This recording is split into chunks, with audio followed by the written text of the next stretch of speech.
Welcome, everyone, to episode 315 of Just Joshing. I am your host, Joshua Pantellaresco. I write stuff and podcasts too. Today, Tony Phillips, my final When Words Collide conversation, is live. And this was more serious than I think either of us expected. We really hit it off well. We were laughing all weekend. We had a good time. But this actually turned out to be a serious, somber conversation. Not dark by any stretch of the imagination, but there's definitely...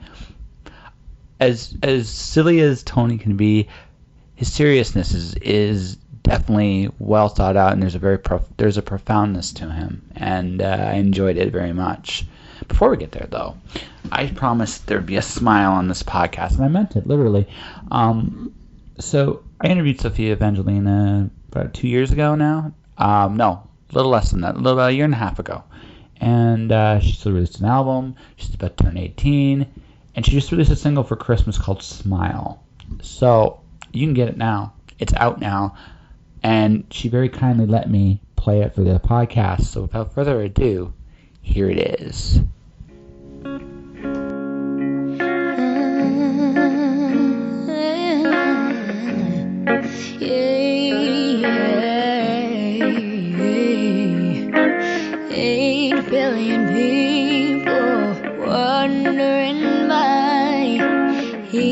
Leading on their own separate lives. Although it seems such a difficult time, hey, pretty soul, don't you cry. All we gotta do is be there for each other. With one glance we can stand as sisters and brothers. When she smiles, shows the world they're not alone. When he smiles, gives strength to let it go.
Damn, huh? Yeah, Sophia's really good. Check out Smile. It is available everywhere now. Buy it, download it, leave a nice comment. Sophia's awesome, and I'm really proud of what little anything I had to help her out. I'm really proud of it, as is. She's proved to me that it really doesn't matter how old you are. Go for it. Just go for it. All right, let's get to a conversation with Tony, shall we? Think you have what it takes to survive? Then get your ass to Mars. Get Your Ass to Mars is the latest simulation sensation courtesy of Indie Imprint. You are pitted against the hostile nature of Mars. Can you survive and pave the way for future colonists? Or will you succumb to the many pitfalls and obstacles in your way? Get Your Ass to Mars, the Dragon Edition, is available now on PC and Steam. Go to indieimprint.com for more details. No, it's all good. So the recorder's on. So this is always the question I ask. And I'm looking forward to this answer. If you got something incriminating you'd like to say, make it good. Something incriminating. Yes. I've never met a good idea I didn't steal. I can respect the hell out of that. Especially in creative work. There are, whether they're turns of phrase or maybe a new riff on a theme or something. When it grabs me, I say I've got to add that. No. I steal all the time. I don't just steal from books. I steal from video games. I steal from comics. I love how the more bombastic, the better, because it just shows me like what is actually possible. And I'm like, I never thought of that. That's so fucking cool. Right. Well, I say, that great artists don't borrow from one another's work. They just flat steal. Absolutely. There is a code of conduct to it. There is actually a small code. Yes. We'll steal a kernel of the idea, but what we'll do is we'll make it ours. Yes. Right. We'll take so it's like almost like we're taking, if it was like a kitchen recipe, we're taking salt and we're adding our water or our soup to it, and we're making something a little different. So it's almost like it, and also stealing is actually the sincerest form of flattery in art. It totally is, because it's just like you say, that's fucking brilliant. Yeah, of course it is. And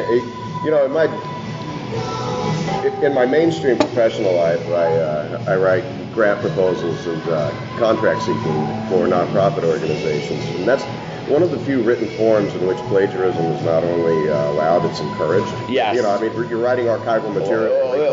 Well, it's so dry. It's so dry. It's interesting you mentioned it's dry, because the creative part of me wants to come into this very formulaic, just word salad crap that I write all the time, and I find myself squeezing purple prose and rhetorical flourishes into what's an otherwise dry document. I think it makes a difference. No, actually it does, because the thing is, it's about standing out.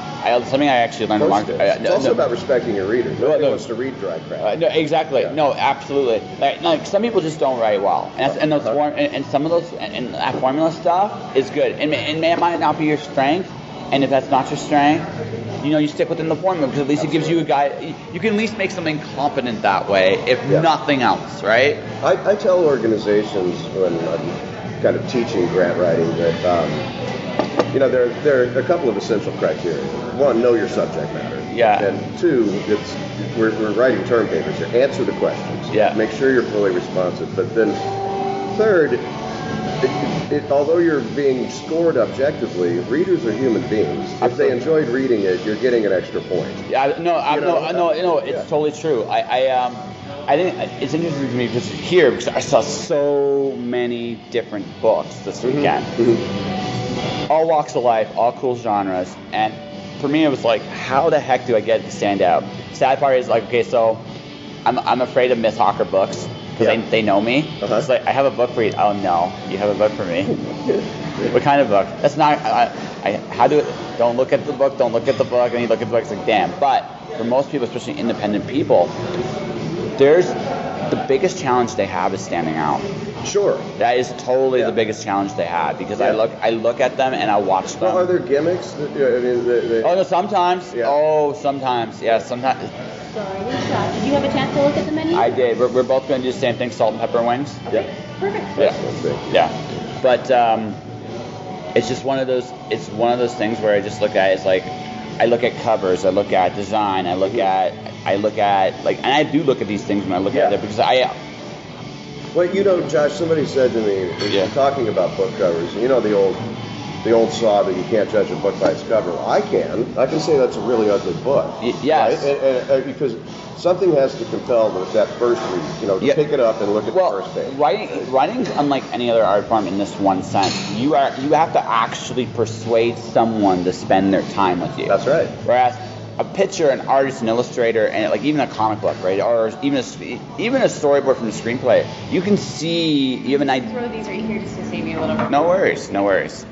Right, you can see the art, you can see the product, you get an impression and experience. You don't experience the book until you actually start reading. Exactly right. Right. So since that's the case, the hardest thing a writer has to realize they have to do, the challenge is really, it sounds so fucking simple.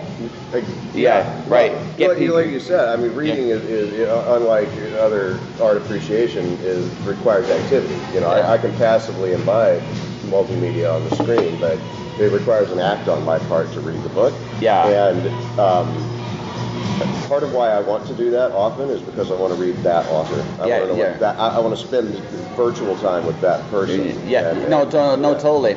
I kind of wish though authors did think a little bit more like, what if my book was a video game? And what I mean by that is because when you're creating, video games do have this in common with books. It's creating an experience. Now, video games is also a very interactive experience. It's a different interaction, but it's an interactive experience. And you look at a good game immerses you in its world. It doesn't matter if it's a simple game like Double Dragon or Worms, or a more complex game like Persona. You're still getting a story. You're still getting an experience told. That's interesting, Josh. In fiction, I actually sometimes hear what would be the soundtrack to a scene, or I imagine it visually as though I'm the audience. And maybe that's we're products of that world, right? We totally are. And so when I wrote my book, I did it. I was like, what if this book was? I literally was like, if I created a Super Mario kind of crazy little JRPG dungeon, what would it look like? Right. And see if I can create, and I did. I wrote a story with that caveat in mind, right? Because to me, it's just like, that's what I'm competing with. I'm not competing with a pitcher, right? And again, there are some things I can't offer that a video game can, but there are some things I can do that a video game can't, right? Yeah. So. But in those areas I'm offering, am I stimulating you? Am I engaging you? Am I making you think? Am I making you laugh, or cry, or feel? Because that's the stuff, like empathy and experience are what a reader gets out of a book. Right. That's our product. That is the. I think you're done well. That's absolutely right. Yeah. And it's even true with your forms. You're still doing that. It's not. There are definitely limitations on that one, but I like that you say empathy, because that puts a responsibility then on us as authors, because the book shouldn't be a lecture. It's very presumptuous of me to think that the reader will simply listen while I orate on the page, right? And that's unfair to the reader. If you can't make them feel, if they don't, where's the caring? Yeah. Well, there's that. Okay, so I read Ayn Rand. There are parts of that book that are really brilliant. I hate the John Galt lecture. I hate that lecture. It is 60 pages of schlock. I was speaking with an author at this conference, who I shan't name, but asked, what is your particular vice? And he said, I have the tendency to go into my own asides and get a little preachy from time to time. And I know that temptation, because I have a moral message I want to tell. And you can still do it, but the thing is, you can still do it. But I think, and this is something I'm as I'm getting older and hopefully wiser. I don't know, but my answer is not necessarily going to be somebody else's answer. But what I can provide is a puzzle. This is what I think. This is what it could be.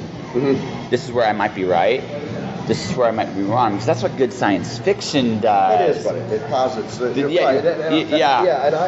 I wonder, if we don't need to think sometimes about what is good teaching theory? What's good pedagogy? Because why can't we do that in prose rather than me telling you the message that I want you to take away. Why can't I lead you down a path that you're going to discover? You'll come to that conclusion, but it's. I mean, you know what we're actually. And accept the possibility that you will disagree. Well. I have to accept that as an author. Well, I'm sure shit we disagree on, but you know what? We're still gonna have it here, right? Because we don't see the world the exact same way, and we shouldn't. No, and in fact, I think. I am pleased often when somebody got something from my work that I didn't intend. Yeah, no, absolutely, no. That's the best part. But that's the thing. I realize that, like, for me, like, just how I am and how I grew up. Cause I read comic books. Like, I was into that thing. Mm-hmm. I'm a visual learner. But I also now think, because I've been playing games for so long in my life, I try to apply a little game theory to everything I'm doing. Yeah. Right. Yeah. Right. Because it now I don't always succeed, but I look at it kind of like, if it's fun and I'm having fun, mm-hmm. chances are whoever's reading this is having fun too, right? Sure. Right? Yeah. Or they completely hate my crap, but that's still okay, because at least that's a reaction. I can live with that. Yeah. It's that neutral pause that you don't want.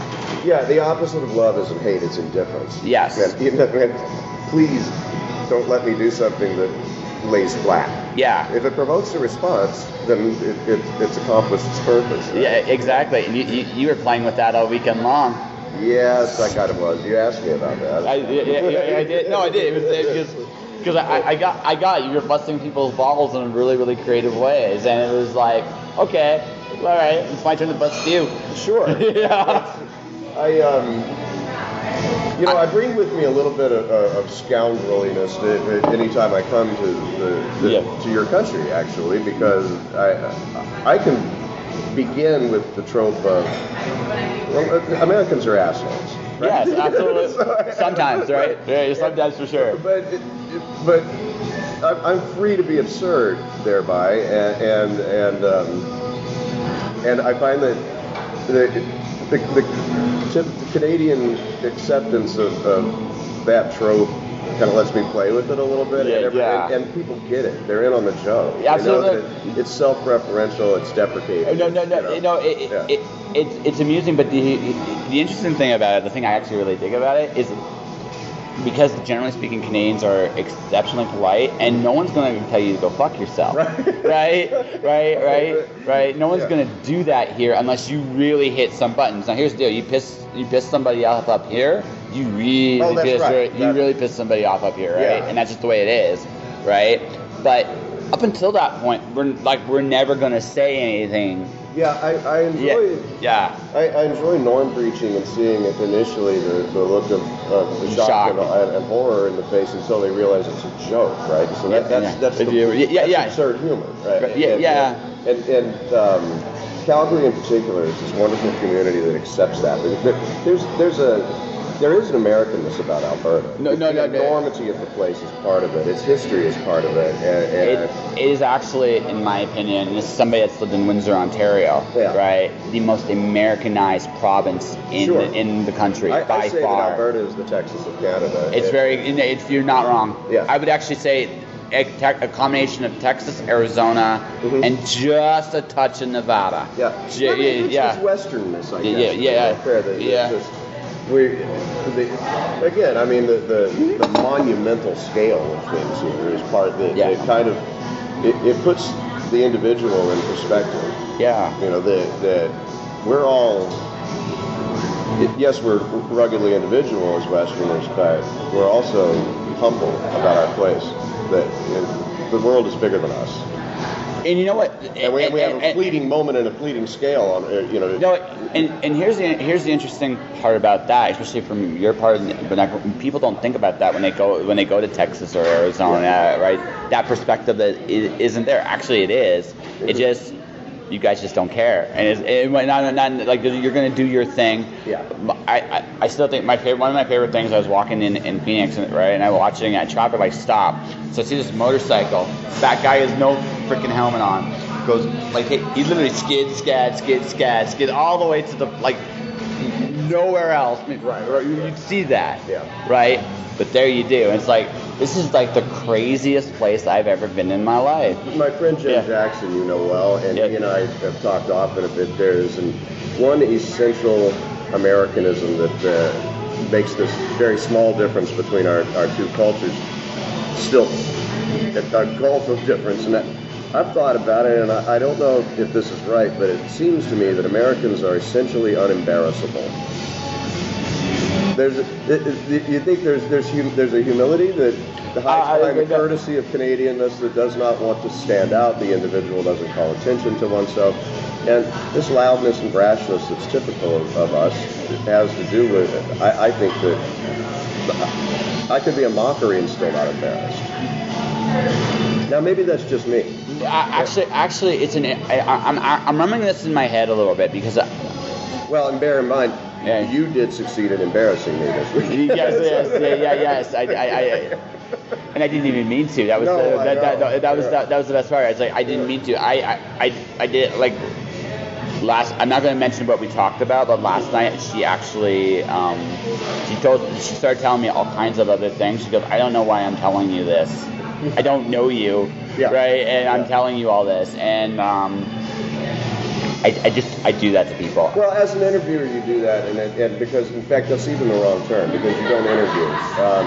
What you do is you lead interesting conversations with interesting, creative people from maybe a premise, but with no foregone conclusion. To just draw out, and when you ask me, and I'm not ashamed to tell what you asked me, you asked me about what is this shock vulgarity affect thing that you like to do to disarm people, and we talked a bit about that, and after talking, you without not in these exact words, but we're able to say in so many words, what is it that you're covering? What's that? Yeah. What are you rebelling against was actually what I was asking. And then we got into a really interesting talk about how you were raised. And actually that was a really interesting talk. So going back to, like, we're going to go back to your premise of unembarrassable. Here's what I think. I think Americans are bolder.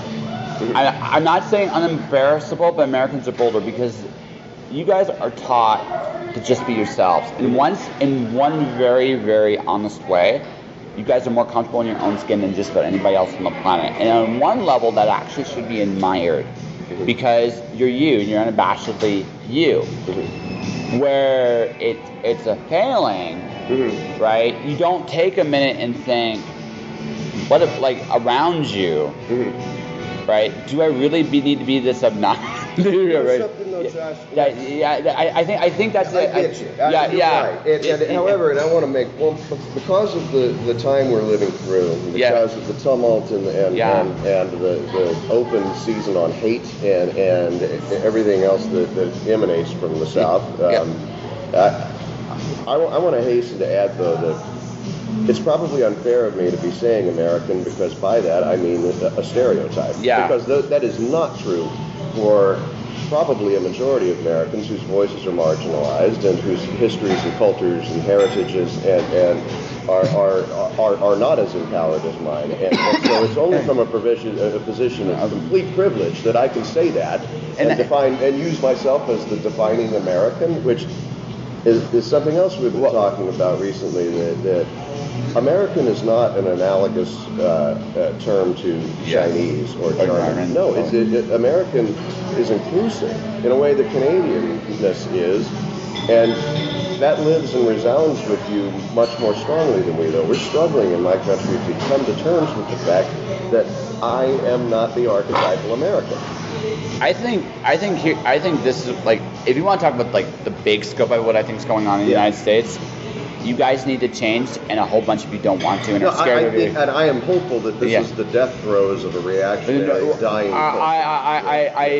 You are dying, and the reason you're dying is because the very top, everything's changing, right? You're not, like, through no fault of, I think, anyone that's come up in the last 30, 40 years, the infrastructure that you guys had a long time ago is just not there anymore, and everybody's caught up to you guys. You know, so the precursor to a monarch butterfly is an ugly little grub. Yeah, exactly. It does not die. It emerges. Yeah, exactly. But we need to go ahead and emerge in whatever form we're going. Well, you need to. Would you like some more coffee, or? Yes. Okay. Yeah, we're going to do coffee a little bit, but yeah, I mean, but it's the simple fact that I think that the nature of the world has changed. Like, other countries have developed, other countries have their own ideas of how the world works. China definitely has a big say in how the world works today, right? And I think I was watching this in about 2008 when I was looking up the economics of the world when I was going through my poorest time to understand how money works, because I didn't understand how money actually worked. And one of the things I realized, and I didn't realize at the time, this was back in 2008, it's even more so today than then, was how much of a say China, India, and Russia, and to a lesser extent at that time South America had in determining how the United States functions. Right? I had no idea. And then then I go a couple years later, I'm watching a news program, and these financial analysts cannot wrap their heads around this fact. Right. China says something, Russia says something, right? And it's gotten even more the case now. So now the world is becoming more, okay, China needs resources. They're leading developing country. India has food issues right now, but they're also a leading developing country right now. A lot of people don't realize that. Russia definitely has rebuilt themselves from the ground up. That's not even talking about how established Europe is or anywhere else in the world is, right? We've all evolved, and what happens is, I think, and I noticed when the world just suddenly changes out from under your feet, the one thing, the natural reaction when that happens is you try to hang on to whatever you know is familiar. Absolutely. Right? Absolutely. That, and you're right, and that happens on the scale of nations. It's so, paradigm shifts are crisis moments for individuals and for communities and for nations at large. And I hope that this current turmoil signals a pending paradigmatic shift. I would prefer that than to think that we're just mired in hate. Oh, no, I don't. See, here's the other thing that really boggles my mind. I go down to the United States and I visit, especially like when I go to Phoenix. I go to some of you guys are the nicest people. I've seen some horrible stuff down there too. Don't get me wrong. I have a story about racism that really blew my mind when I saw it actually in action. It's like, wow, because that never would happen here, right? But by and large, there's some incredibly sweet, kind people that want to just make a difference. They just want. I used to I remember being in the LA Greyhound station. Never do that. Never ever do that. Never do that. I remember this, and so I meet this guy in the reserves. Good. He's just a good guy. All he wants to do is serve as best he can. That is an amazing, humane quality, right? And that's there in abundance. Yeah. But the problem is that's never seen. What's seen is you got these obnoxious pricks. That's a nice story I'm going to say. And the problem is you have a 24-hour media cycle. Its whole philosophy is we're going to build fear and chaos.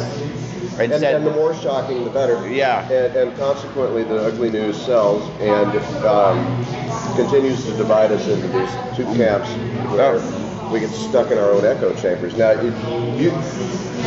your good friend and mine, Joe Compton. Yeah. We spoke last night. Joe spent 4 years in the United States Marine Corps, and I asked Joe, did you serve? And thank you. And B, did you serve your country as a young man to defend the right of the ugliest Americans to be exclusive toward those who no. less? And he said, absolutely not. So, even that stereotype that, a jarhead Marine is this is this neo-conservative reactionary ethno-white extremist, and that's not true. So, just not true. Do you know what I actually think you guys should do to solve the gun problem? It's going to take about 20 years. But you know what you guys should actually do? Reopen all the military bases you guys shut down, bring the troops home, and have them rebuild the infrastructure. Number one, I know for a fact that if any military person listening to this, and me just saying that, would love to do it. Because the biggest problem about the gun laws is why I said this earlier in the week. Understand the game being played in the United States, right? Friends said you should outlaw the guns, and it's like, it's not enough, because the problem is the big problem is the infrastructure is not there right now. It's just not. So you got to build the infrastructure if you're going to go after the big and nasty. And by the way, not necessarily all guns, but just like the really, really nasty stuff. You need the military to do it. No other law enforcement is going to do it. They would love to do that, because it would take them about 10 years to rebuild the infrastructure, and about another 10 years after to completely clean it up. But within 20 years, the gun problem would be gone. About infrastructure and public works, it's interesting that part of the anomaly that resulted in 2016 was the fact that there are at least two Americas. There are millions, but at least two. There are these cultural sideburns that hang down from Canada on the coast, and then there's this Great Midlands, and there's an enormous stock of people in the Midlands who did vote for a black man whose middle name was Hussein. Yes. But then also voted for a white ethno-nationalist 4 years later, and so we can't rush to the assumption that they're all racist, or that what we have to admit is that somehow we on the coast, with our liberal gentry issues, are not talking to them. We're alienating them, and those are good people. Yeah, no, they are. Those are good people who feel, however, scoffed at, marginalized, and looked down upon by the cultural elite. And they have a right to feel that way. Because when we mock them and when we lampoon, Midland heritage, and when we pretend as though a former coal miner who hasn't had a job in 17 years should be consumed with the same progressive issues that we are, then we're forgetting that, no, there's some Maslow's hierarchy shit here. First of all, give him a fucking job. Yeah, exactly. No, again, right? If the infrastructure was solid, most of these problems would not exist. Most of them wouldn't. Some still would, but not to the degree. But what's interesting about this too, given that we're at a writers' conference, is to think, what is the role of the writer? I'm thinking particularly the fiction writer because it came up quite a bit that we're sensitive to own voices and to not co-opting or not appropriating, but being cautious about how I, as a white man of privilege, would voice the story of others. And while I do want to be respectful about that, and while I do want to be cautious about not co-opting, I think I have a responsibility to do that, because I think with privilege comes duty. It is part of my job to be telling that story. So let me tell you about a novel I'm actually doing a lot of research on, because I know I'm completely out of my depth about this. I mentioned this, I think, briefly in a couple other interviews. I'm doing my second novel in the Cloud Diver series. Deals with body modification. Right? Now, so I'll have some fun stuff. Like, I think I talked about a character named Hate Music. He turned himself into a giant boombox. So all his stuff's going to be like song lyrics. I'll make some stuff up. So Hate Music's going to be an epic, like a classic angry rap, i.e. cop killer style lyrics. And his evolution is going to become love music. So the last stuff will be like classic, sappy love ballads kind of stuff. And everything in between. So his character evolves as the situation progresses. That's a fun thing, right? It is. That's a fun thing. Not so fun thing. So in this culture, in this company, body modification also means changing of gender, right?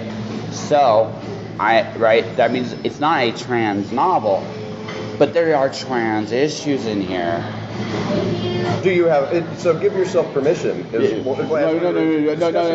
I am, but my approach is like this. I should tell this story because I know what I'm actually. These are part of these are part of the issues. Yeah. Right. I have to make sure that my bases are covered as best I can. I'm going to accept the fact. Already, I accept the fact. I'm going to miss some stuff. There's just no. It's not even my remote headspace. What I'm actually writing about is the human condition and how no matter what you see, who you are, where you come from, you are a human being? Yeah. What is human? What is a level of self? Do I not bleed? Right? That right now feels like a very relevant thing. I completely agree. That feels like right. That feels like a very relevant thing. But I'm going into, again, this is me going outside my comfort zone. I think the biggest thing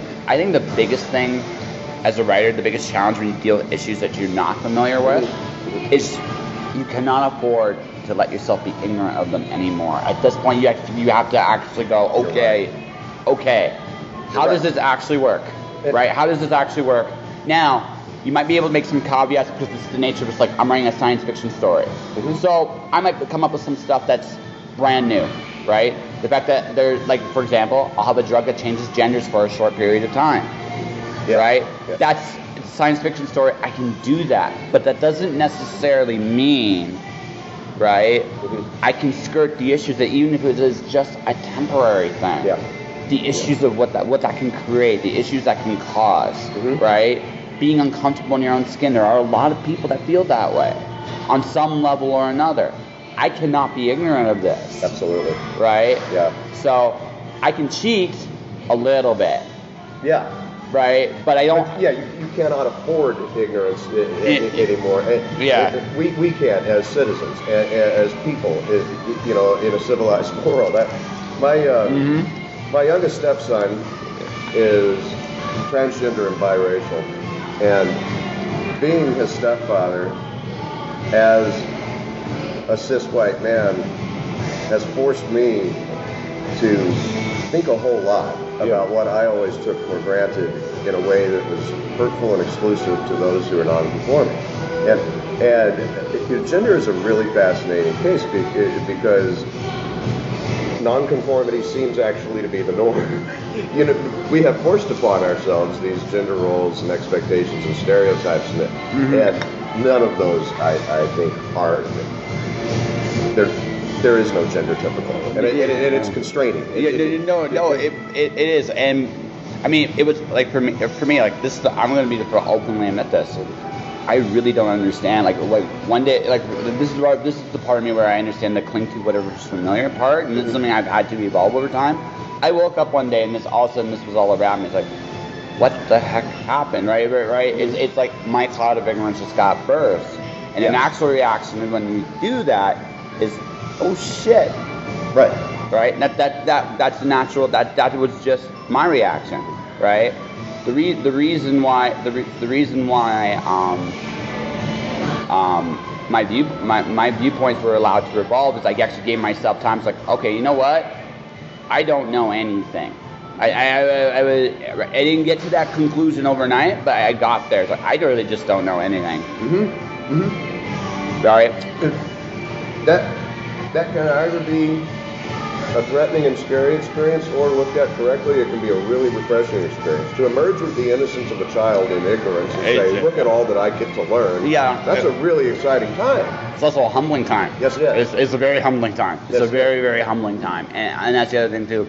I have an ego. I'm like everybody else, right?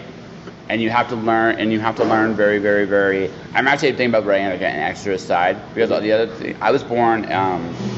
charismatic Christian movement. So when all this stuff started to happen, right, the natural reaction was one thing, right? And once upon a time, that was my natural reaction. I've had to evolve to get to a certain point on this, and like I said, and I would be I'm being very honest here. There are still parts of it I don't understand, and I'm still not fully comfortable with. That's also one of the reasons. I think that's okay. Yeah. We have to also accept that. Because I know with African American friends of mine, I will say that first and foremost, I know that I can't know the black perspective. Yep. But I can know enough. Yeah. To know what's wrong. Yeah. and to know how I must change. And do you know what I actually learned? Are they hurting themselves? No. Does it really matter then? No. Right, and that's it. Right, that's it. Right. So it's just like that's really what it comes down to for me. It's like, are you hurting yourself? I mean, as far as I know, or if the answer is yes, you're hurting yourself. Okay, let's talk. We need to have that conversation. But if the answer is no, okay. You know what else is humbling though is so. In the case of my trans stepson, upon his identity transition, I immediately can embrace and accept that he's a boy. Yeah. But you know what? What does that mean? Say, now I have to treat you like a boy. Why don't you treat him like who he is? Yeah. Right? I mean, No. He's also a non-conforming boy, and so, so I mean, really, just rejecting labels altogether is part of growth. And so, I need to stop treating people like what I perceive them to be, and start treating them instead like who they are. This podcast has forced me to become very honest about that with myself because I've interviewed. Awesome. Yeah. I'm going to talk Josh into a beer momentarily. Yeah, absolutely. But no, it again, I'm not saying I'm perfect on this, and it's something I'm learning and more as I get older, but I feel the sooner I learn this, the better. Mm-hmm. Because the other thing too, there's so many opportunities out there if you let yourself be open to them. Yeah. Just like the world is too rich to hide behind expectations. Exactly. No, get out there and experience all the shit you don't know. Exactly. Yeah. Right. I mean, and don't get me wrong. I mean, there are definitely there are some things I know I will never cross. But again, it's just at this point. I mean, I have evolved to a certain point. Now, if I have kids, my kids might decide to do things I never would have imagined to do. But I think the only advice I'm going to give them is make sure this isn't going to permanently damage you in some way. Right. But that's so much more possible in this world now too. Yeah, exactly. Yeah, that to have a momentary choice become a permanent obstacle. Yeah, no, it totally is. Through the threat of the cyber intrusions and the fact that we're inching toward 24-hour-a-day full news coverage of our lives. That set up obstacles for yourself. I think at that point I go to the mountains. We don't need that shit. No. Yeah. No. I leave. At that point we're done. We're done. It doesn't matter. As cool as everything else is, we're done. In my first novel, The Fires of Org, I was writing it in 2015, and I posited the possibility in a near future world of using search engine optimization and machining the social network to engineer the outcome of an election through the perversion of the American political system. And I thought it was prescient. It turns out I was already behind. Yes. They were vastly ahead of what I thought was near-term sci-fi. Mm-hmm. We don't need the advent of quantum computing. We've already got the shit. Oh, yeah. I looked up, so one of my favorite books I read about a few years ago was The Traveler by John 12 Hawks. Uh-huh. I decided to look up some of the stuff he was talking about. Almost all of it was real. Almost all of it. All of it. Well, it was like, holy shit. If the media monster, the social media monster, has 150 points of contact for 100 million people, and those data points intersect and reconnect, that's an enormous population, basically neural network, with immeasurable quantities of information. Yes. And algorithms driving it that produce predictable or predictabilities that master manipulators can then use to engineer a society. It's fucking terrifying, Josh. No, absolutely. And we're not even talking about the fact that here's the part that bakes the noodle, right? We have AI running the stock market. That's right. We have AI running the stock market. We have AI running these social networks. Mm-hmm. So guess what? So does that mean if the old golden rule, he who has the gold makes the rules? Yeah. Does that mean the AI has already won? Yeah. So Asimov was dealing with the Turing test a generation ago. If a human being can't tell that it's a machine, does that mean that the machine is intelligent, right? Well, there's no way in our world now when we interact with the cyber phantasm to tell the difference. It's fully human. It's fully aware. It's fully intelligent. No. Like again, my Cloud Diver series deals with AI. Mm-hmm. Guess what? I've been looking up AI. Amazing, fascinating, scary. Mm-hmm. Do you know what I'm actually doing? So in my third book, I'm introducing the dumb blonde robot. Oh, awesome. Makes so dumb that he makes. But the thing is, intelligence is a variant, and it occurred to me, right? Here's where you know that the robots will be completely indistinguishable from other life. When there's variety.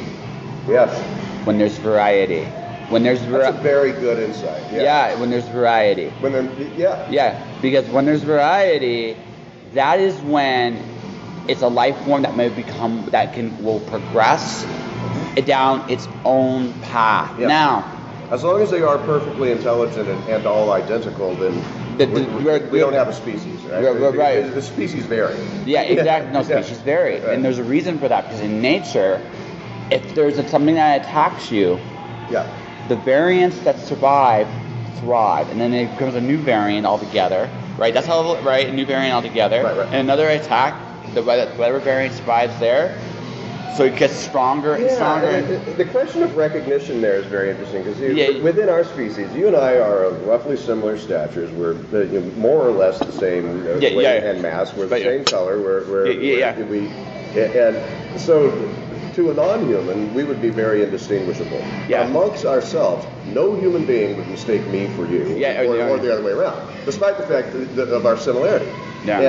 And so one posits in the idea of the robots that can tell each other from one another, right? Exactly. And then there's Joe Robot and there's Susie Robot. Yeah, exactly. And what are the recognition methods going to be? And it doesn't need to be visual. No, it's not. The individuality of and that's what I think it's going to be, right? And the thing is, right, and so this is how I see it. I'm not saying that there aren't, much like anything else, I think there's going to be, I think there's going to be species of robots that are completely ambivalent to us. There's going to be species of robots that are kind to us, and there are going to be species of robots that are assholes to us. Yes. Right. I really do think that I do think that that's going to be the way the variety that goes. Will there be robots who dislike one another? Yes. Yeah. Yes. I do actually think that. Right? Because again, it's the nature of intelligence. Yes, it is. It's the nature of intelligence. You recognize your similariures, and you recognize your differences. Now, it's also the nature of intelligence to sort and discriminate. And by discriminate, I don't mean just to discern difference. Yes, exactly. To categorize. Exactly, we do. Exactly. This has been unexpected with you. I never thought of you doing science fiction and artificial intelligence with you. What did you think? I was wondering if we would get a little bit more deep and personal to your actual personal work, but I'm not. I mind this conversation at all. It's interesting. You're a lot sharper than me actually. You very well. Very well. Yeah. I'm not afraid of the personal. No. You absolutely are not. The one thing I'm talking to you this weekend. Not afraid at all. Right. Part of that too, and just maybe allow us a moment of indulgence. Sure. I think it has to do, like you said, as we grow, to live is to change, and we go through moments that are more self-analytical in our lives, and others where we just we think we've got it all dialed in, and we're not very self-aware. And I have my wife and I separated after 10 years last December, and although we remain best of friends and things are proceeding amicably, it has kind of thrown me into my own little, what do I do now as a middle-aged man? What's the next chapter of my life? And that forces me inward. It makes me examine who I am, what preceded who I am now, and what do I want to follow. And so that, plus just the general conviviality of a writer's conference, kind of puts your heart out on your sleeve. Right? Yeah. So, I felt like I'm walking around for 3 days, suspended somewhere between uproarious laughter and tragic, crying myself to sleep. Just somewhere in there where it's all out there so fresh that it feels very childlike. Yeah, no, because the openness that comes with all of that. And this is the right community to do it. Yeah, absolutely. No, look, we make stuff up our own heads. At heart, we're children.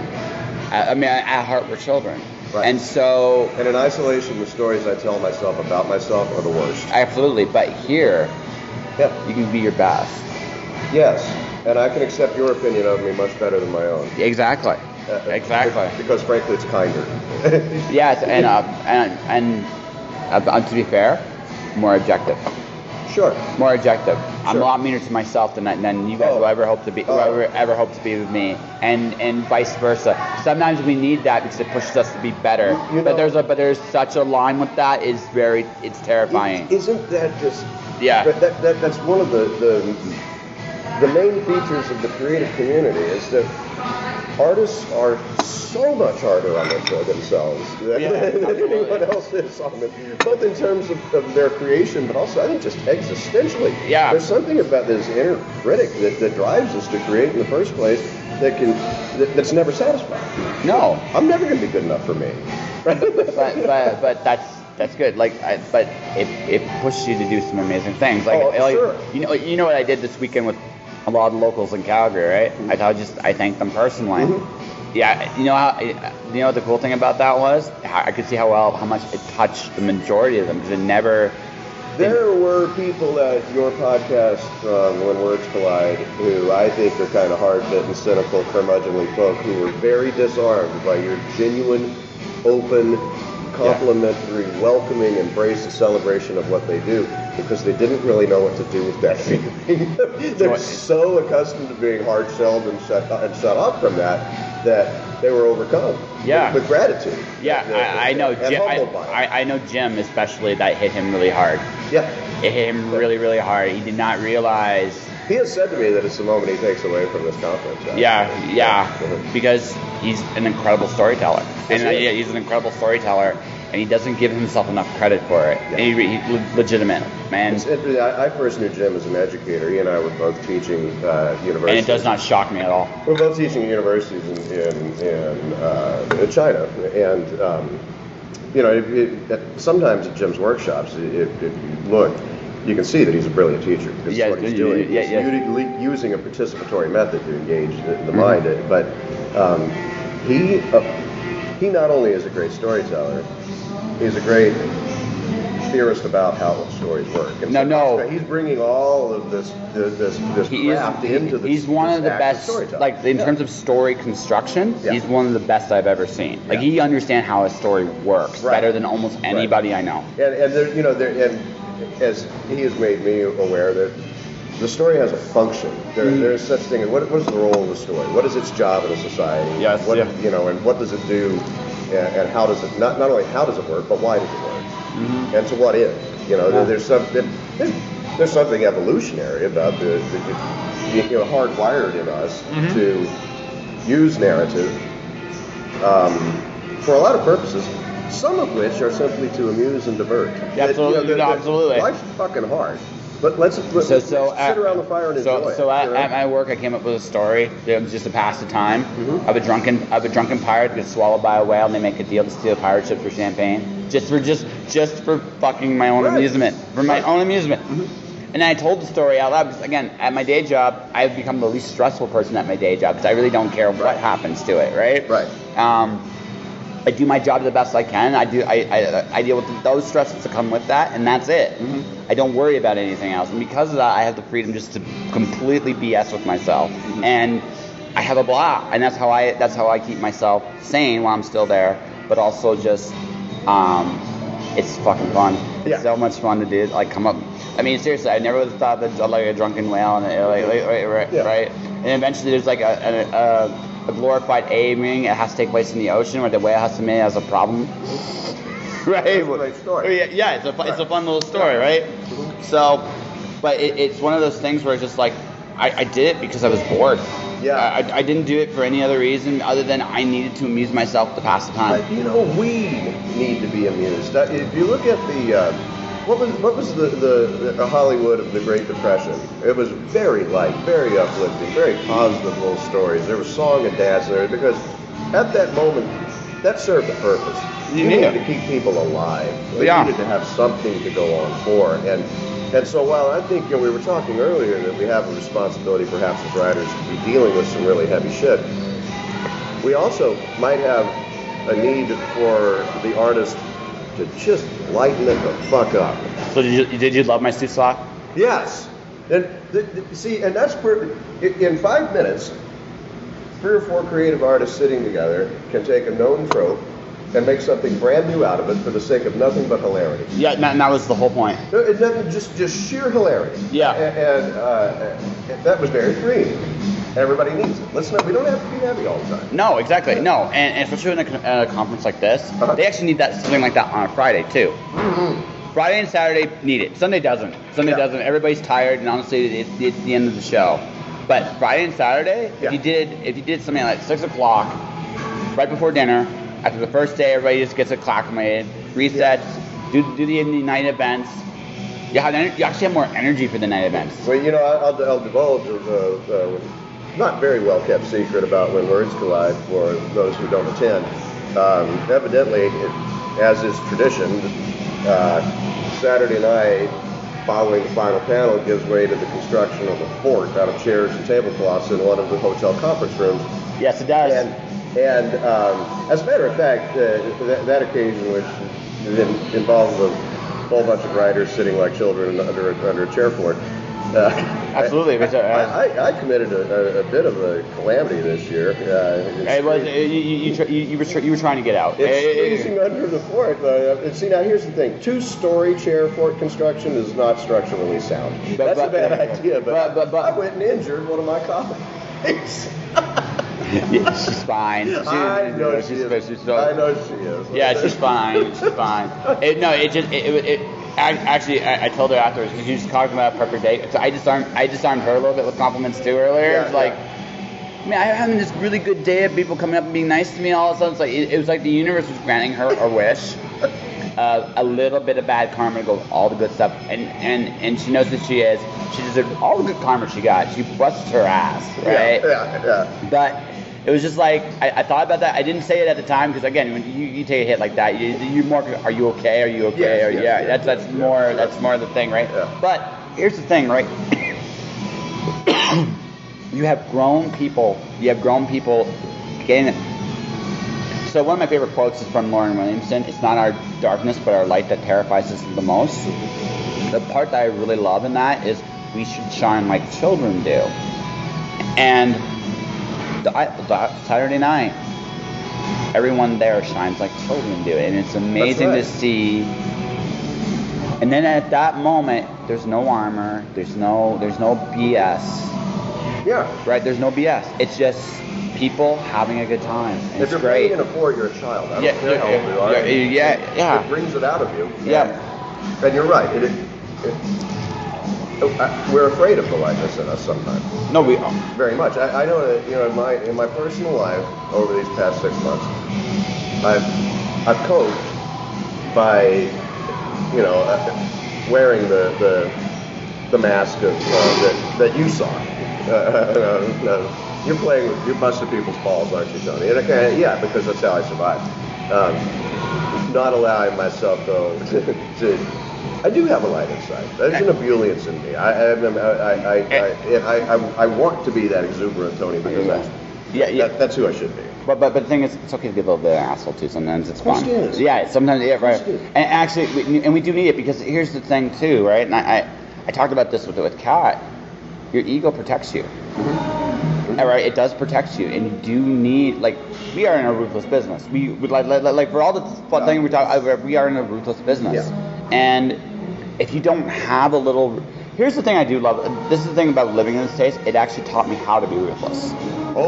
It taught me how to be ruthless. Yeah, it'll teach you. Yeah, you're right. It taught me how to be, and because I remember I used to be in Arizona, just to drive me nuts. I used to think I was soft. After everything I went through, I ain't soft no more. Let me tell you, right? Thank you very much. And you're still working away. Yeah. Thank you. Right.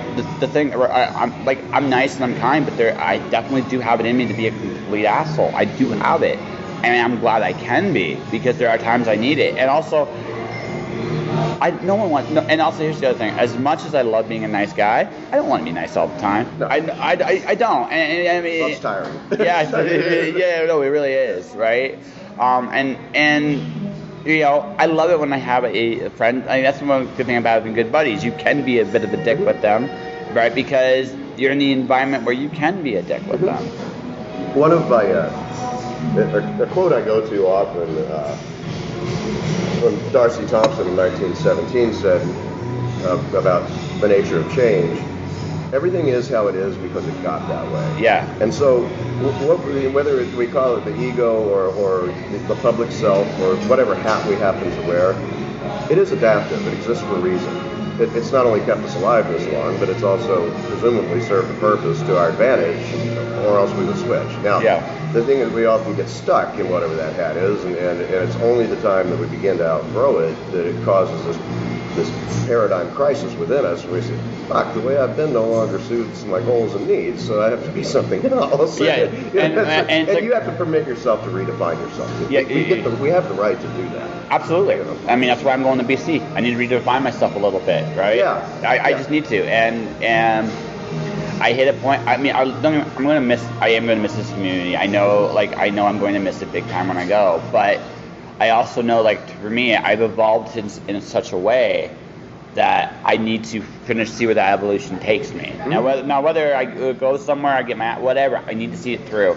And when it's over, I might come back. Maybe I don't. Sure. Right? Maybe. But that difference of place. Yeah. Is just one more signal to you as you redefine it. I get to be who I decide I am.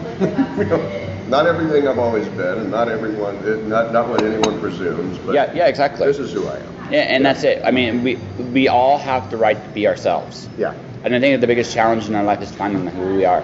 And on some meta level about writing a narrative, kind of who we are is literally the story we tell about ourselves to ourselves. That is who we are. Every book.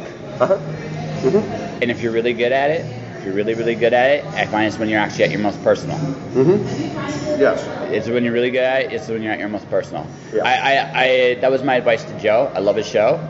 Be a little more personal, because you have great stories internally that I think a lot of people could relate to. And I think because I say this with all thing, writing news, just doing writing news is a death knell to writers. Sure. Right? Sure. Because you don't get readers that way. Right. But if he does writing news, but he also intersperses his own stories. Yeah. It's not just writing news anymore. Is all written work hypothetical autobiography? I mean, is it possible that anything is not memoir? I mean, the author is in the work. Yes. But the question is, how much of an investment does the author put into the work? Yeah. Does the author buy into his own work? Yeah. That's the real question when you read a book. Yeah. Right? Because if the author does, it's good. It may not be the most big seller, but it's good. For many years, the majority of my writing was op-ed, and writing opinion editorial, I'm grateful for that experience, because that is very much the author's voice. Yes. And expected to be nothing else. Now, yes, good editorial should also be couched in verification. So that way you don't say the word fuck 3,000 straight times. Yeah. Right. Yeah, exactly. There's gift to it, but one of my early editors said the first question you need to ask yourself in op-ed writing is, so what? What is it about the opinion that you're about to share that anybody should give a shit about? But respect the reader enough to do that. Yes. But then it's transparently my voice. Yes. I continue to like to write in the first person for that reason, even if it's from the perspective of a fictional character, because it's me. Yeah. I'm writing it. Yeah, it's you, but it's not. I mean, there's a bit of a conduit to it, and again, but the thing of it is, writing is the exploration of what you value at that time. Mm-hmm. That's why I think a voice changes every so few years, because what you value changes as life goes on. That's very well put, Josh. Yeah. It's the expression of what you value in the moment. Yeah. That's literally what it is. Whether it's entertainment or erotica or whatever it is. Those are the trappings. Yeah. Those are the trappings. Mm-hmm. Like this. Okay, my story about the five daughters of coming out of a comfort zone. That's very appropriate for where I am right now. Yes. Yeah. Right. My next book talks about has a theme of humanity. The story I tell there might be when I get there might be a love story. Who knows? It'll be who I am. Who will be who I am in that moment. Right. Yeah. And the final question is, how well do I buy into it? If it's good, right? If I buy in, it'll be good. Yeah, and in fact, I wonder how much when we say a story failed or it just wasn't good. because the author doesn't really buy the print. They're not there. You're forcing a story when or if you're embarrassed about the story you're telling, or if you're ashamed of it in some way or fashion, right? That comes out. I think that's why we all have so many half-finished deals, and then we move on to it. Because we'll come back to it, but we're not there at the moment yet. So we'll do something else. Yeah. No. That's not. Because sometimes it's like I don't know where I'm going with this yet. Mm-hmm. Right. I don't know where I'm going with this yet. Don't feel it. Yeah. It's not real then. Yeah. But the moment you do, it's like, okay, I'm buying in. Mm-hmm. And I feel it's even true with when you talk about athletes going for championships, and it's true with artists on the stage. How well do you buy in? If you don't buy in, if you don't even with talent is only will get you so far, right? Talent, you have. You're right, and that is most obvious in the performing arts. Yeah, it is. Yeah. That's what method acting is about, after all. Yeah. If you aren't this character, you're playing this character, it comes across. You gotta be the character. Right? Yeah. Now again, to various degrees, you don't have to necessarily be a method actor. No. But it's just a good actor will take a role and figure out what part of me can I put into this role that I can buy into. And if it were and if the actor's good at it, if I can buy in, you can buy it, right? That again, it may not be quite the angle that you see on the page, but it's the angle the actor sees. It's like, this is how I relate to this. Yes, well, and as a writer, you want to get. I imagine the scene in Shine when David Helfgott's teacher at Juilliard, teaching him to play the Rock 3. The notes are on the page, but you must train the fingers to play the notes automatically so that then the music can come from within you. You're not thinking about playing the notes. There's no thought left. And as the writer, we need to get to the point, I guess, that the craft, the typing of it, and even the physicality, but also even just the structure and shit is semi-automatic, so that the sense, the feel, the experience that you want to put on the page, that's the gift. Yes. That's the gift. It's not writing the words. Fuck writing the words. Doesn't matter. Any medium, it doesn't matter. I mean, a phone book has 1 million words in it. It's not a fucking novel. Yeah. Right? I mean, so whatever the form, my good friend Bob Canuel, a poet, writes 60-syllable snippets that are more powerful to me than than Tolstoy, right? because he has it down. In his case, it's the sound, it's the feel. Poetry can do that, and that's why prose guys envy poets, fuckers. I know we're assholes, aren't we? Yeah.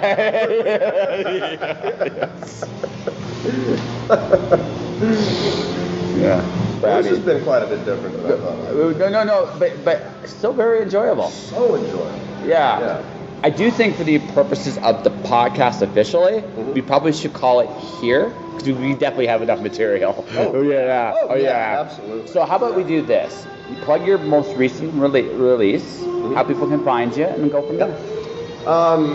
Easiest way to find me is actually Facebook is probably my primary contact, where I am T Phillips, Phillips, followed by the letters SD for San Diego, my beloved hometown. T Phillips SD. And current novel, The Fires of Orc, has been out since 2017. Later this month, I'll be releasing second. The title is The Prince of Piedra Plana. It's a historical coming-of-age tale, protagonist a 15-year-old boy set in a fictional West Texas town in 1934.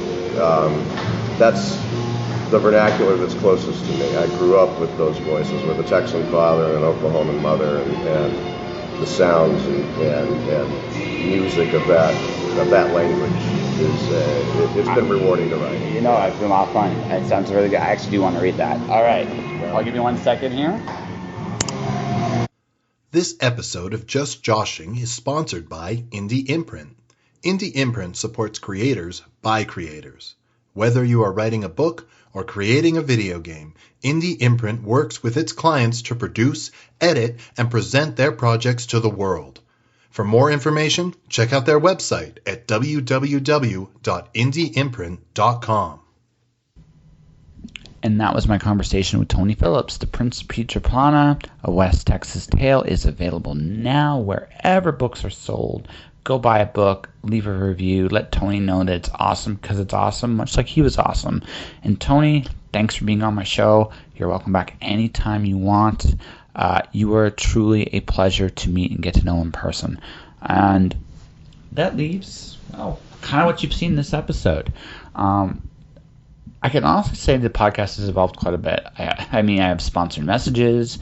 I've had music on the show. I still have great guests coming on. It's become more and more a variety show, and I'm really, really happy with kind of where the formula is going with it. But like I said, I came to Vancouver, and I've been here a month now, just about. It's literally going to be 30 days as of Sunday. And I made myself a promise that when I came out here that I wouldn't do the same old night. And although this month has definitely been an adjustment month, I haven't. I'm doing more and more different things. I have goals to achieve. And once the holiday season's completely over, I got plans to get involved in the various communities that are here. There's just so much here to see and do. I'm hoping that in the weeks and months to come you will see that. But also, it's also a reaffirmation of some of the things. The biggest thing I've learned in the last few years is that it's the process of doing the same thing over. Everything we do is practice. Everything we do tells our story. And the story I want to tell is I went for it. And that's what I'm doing right here, right now. I'm in a great place. I'm going to take advantage of it. I'm going to see the opportunities that present themselves. And that's the goal. But also, there's going to be some surprises between now and the end of the year. There is a Dr. Seuss off. You're going to hear the Dr. Seuss off is going to be my Christmas episode. You got 4 amazing guests still coming. And you may or may not start hearing about a few books coming out real soon from yours truly. Like I said, I'm not doing it the same way anymore. This is about going forward and going for it. And that's what I intend to do. And that will do it for this episode of Just Joshing. If you want to support the podcast, you can do so in a number of different ways. You can subscribe to the podcast. I'm on iTunes, Google Play, Spotify, Podomatic. You should definitely subscribe. Share the podcast to people. Let people know I'm out there. That'd be great. My merchandise, I'm at jpentelresco.redbubble.com. You can buy my t-shirt that says Sparkle Sparkle, which is also a bit of an advertisement for my next book, The Cloud Diver, but also Just Joshing memorabilia, paraphernalia. You can get it there. My sponsor, Indie Imprint, indieimprint.com. Definitely go there if you're an indie creator, whether you're a musician, gamer, author. These guys will help you get your stuff out there. Number 2. Number 3, my books, The Watcher, Storm Dancer, Wandering God, are available courtesy of Mirror World Publishing. My YouTube channel is Joshua Pentellaresco if you want to see previous episodes. Not on the feed. I'm at jpentellaresco on Twitter and Instagram. I am Joshua Pentellaresco on Facebook. Joshua Pentellaresco, author, podcaster is my Facebook page. Like, subscribe. Wow, that's a lot of stuff I'm doing. But above all else, guys, stay inspired. Achieve your goals. Keep dreaming with your eyes wide open. And I'll see you next week.